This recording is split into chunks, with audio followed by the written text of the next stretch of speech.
بسم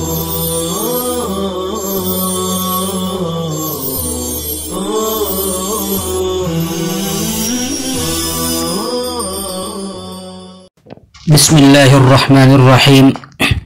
الحمد لله الذي نزل الفرقان على عبده ليكون للعالمين نذيرا، وصلى الله وسلم وبارك على نبينا محمد بن عبد الله المبعوث بشيرا ونذيرا وداعيا إلى الله بإذنه وسراجا منيرا.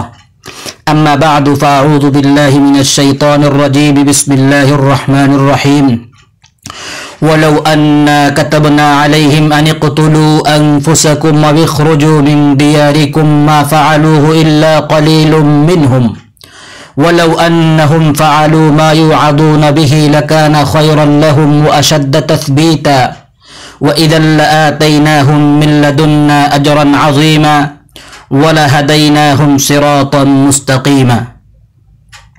ومن يطع الله والرسول فأولئك مع الذين أنعم الله عليهم من النبيين والصديقين والشهداء والصالحين وحسن أولئك رفيقا، ذلك الفضل من الله وكفى بالله عليما. صدق الله العظيم. عزیز طلبہ، گزشتہ سبق میں آپ کے سامنے سورۃ النساء کی آیت نمبر 60 سے 65 تک کی تفسیر آ چکی ہے، جس میں کلیدی مضمون یہ تھا کہ خلاف شرع قوانین کی طرف رجوع کرنا تحاکم الی الطاغوت ہے، جس کو یریدون ان یتحاکموا الی الطاغوت سے بیان کیا۔ یہاں ایک بات قابل غور ہے کہ آیت کریمہ میں کعب ابن اشرف یہودی کے پاس مقدمہ لے جانے کو شیطان کی طرف مقدمہ لے جانا قرار دیا گیا، اور جب یہ فیصلہ کرانے کا ارادہ گمراہی ہے تو مقدمات کا فیصلہ باقاعدہ کرانا یہ کتنا سنگین اور بڑا جرم ہوگا۔ اس سے یہ مسئلہ واضح ہو جاتا ہے کہ مسلمانوں کے مسائل جیسے فسخ نکاح، طلاق وغیرہ کا معاملہ، ان تمام چیزوں کو شرعی عدالت سے حل کرانا ضروری ہے۔ غیر شرعی عدالت کی طرف ان چیزوں کے حل کرانے کے لیے رجوع کرنا قطعاً جائز نہیں ہے۔ پھر آیت کریمہ میں منافقین کے احکام شرع سے اعراض اور پہلو تہی اور بہانہ سازی کا تذکرہ تھا۔ پھر آیت نمبر 65 میں فَلَا وَرَبِّكَ لَا يُؤْمِنُونَ حَتَّى يُحَكِّمُوكَ فِي مَا شَجَرَ بَيْنَهُمْ میں اس بات کا بیان تھا کہ جو شخص ایسے مسائل کے حل کے لیے آپ صلی اللہ تعالی علیہ وسلم کو حاکم اور فیصل نہ مانے، اس کا ایمان ہی نہیں ہے۔ حضور اکرم صلی اللہ علیہ وسلم کے فیصلے کو دلی رضامندی کے ساتھ قبول کرے، دل میں اس سلسلے میں کسی قسم کی تنگی اور حرج نہ آنے پائے، یہ مقتضائے ایمان میں سے ہیں۔ پھر اسی طریقے سے آپ سمجھیے کہ اب آگے کی آیات وَلَوْ أَنَّا كَتَبْنَا عَلَيْهِمْ أَنِ اقْتُلُوا أَنفُسَكُمْ أَوْ اخْرُجُوا مِنْ دِيَارِكُمْ مَا فَعَلُوهُ إِلَّا قَلِيلٌ مِّنْهُمْ۔ اب یہاں سے اس بات کا بیان ہے کہ اگر اللہ تعالیٰ ان منافقین پر سخت احکام لاگو کر دیتے جیسے خودکشی کرنا اور جلا وطنی، تو اس پر ان کا عمل نہ ہوتا سوائے چند لوگوں کے۔ تقریر ربط بین الآیات کے طور پر ہم کہیں گے کہ اوپر کامل اطاعت کے وجوب کا ذکر تھا، یہاں سے اطاعت کے خیر اور نافع ہونے اور اس پر اجر عظیم ملنے کا وعدہ ہے اور اس کا تذکرہ ہے۔ دیکھیے کتاب میں وَلَوْ أَنَّا كَتَبْنَا عَلَيْهِمْ أَن مُفَسِّرَةٌ اقْتُلُوا أَنفُسَكُمْ أَوْ اخْرُجُوا مِنْ دِيَارِكُمْ كَمَا كَتَبْنَا عَلَى بَنِي إِسْرَائِيلَ مَا فَعَلُوهُ أَيَ الْمَكْتُوبَ عَلَيْهِمْ إِلَّا قَلِيلٌ بِالرَّفْعِ عَلَى الْبَدَلِ وَالنَّصْبِ عَلَى الاستثناء مِنْهُمْ وَلَوْ أَنَّهُمْ فَعَلُوا مَا يُوعَظُونَ بِهِ مِنْ طَاعَةِ الرَّسُولِ لَكَانَ خَيْرًا لَهُمْ وَأَشَدَّ تَثْبِيتًا تَحْقِيقًا لِإِيمَانِهِمْ وَإِذًا